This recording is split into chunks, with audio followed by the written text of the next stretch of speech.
Voice record చేయడానికి మంచి microphone లేదు, ఇంకా ఇక్కడ చాలా నాయిస్ ఉంటుంది. అందుకే ఈ టెక్స్ట్ స్పీచ్ వాడుతున్నాను.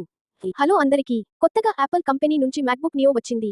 దానికి పోటీగా ఇంటెల్ మరియు ఏఎండి కొత్త ప్రాసెసర్స్ లాంచ్ చేశారు. ఇంకా నియోలో ఏ18 ప్రో చిప్ ఉంటుంది. ఇది ఐఫోన్ చిప్ అయినా యాపిల్ ఒక ల్యాప్టాప్లో ఈ చిప్ పెట్టారు. అంటే బడ్జెట్లో ప్రీమియం బిల్డ్ క్వాలిటీతో ఒక ల్యాప్టాప్ కావాలి అనుకునే వారికి ఇది ఒక ఆప్షన్. కానీ పెద్ద సాఫ్ట్వేర్స్ రన్ చేయాలేం. ఇప్పుడు దానికి ఆల్టర్నేటివ్ గా విండోస్ ఆపరేటింగ్ సిస్టమ్ తో కంపెనీస్ ల్యాప్టాప్స్ తీసుకు వస్తున్నాయి. ఇక్కడ ఒక విషయానికి గమనించాలి, ఏంటి అంటే 8 GB ర్యామ్తో ఈ ల్యాప్టాప్స్ వస్తున్నాయి. యాపిల్ ఆపరేటింగ్ సిస్టమ్ పర్వాలేదు, వాళ్ళు బాగానే ఆప్టిమైజ్ చేసుకుంటారు ఎందుకంటే మొత్తం వాళ్ళ కంట్రోల్లోనే ఉంటుంది కాబట్టి.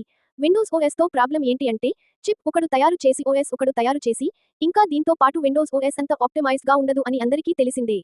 సగం ర్యామ్ దానికే అయిపోతుంది. ఇంకా 8 GB ర్యామ్తో అంటే చాలా కష్టం. యూట్యూబ్లో చూసి మోసపోవద్దు. వాళ్లకు కంపెనీస్ డబ్బులు ఇచ్చి రివ్యూ చేయమంటే వాళ్ళు బాగా లేకపోయినా బాగుంది అని చెబుతారు, లేకపోతే అసలు విషయానికి దాచి అనవసరం అయినవి చెప్తారు. సో, తక్కువని విండోస్ ల్యాప్టాప్స్ కొనవద్దు. 8 GB ర్యామ్ దేనికి సరిపోదు. ఆ డబ్బులతో నియో పర్వాలేదు, కొంచెం బెటర్గా ఆప్టిమైజ్ చేస్తారు కాబట్టి.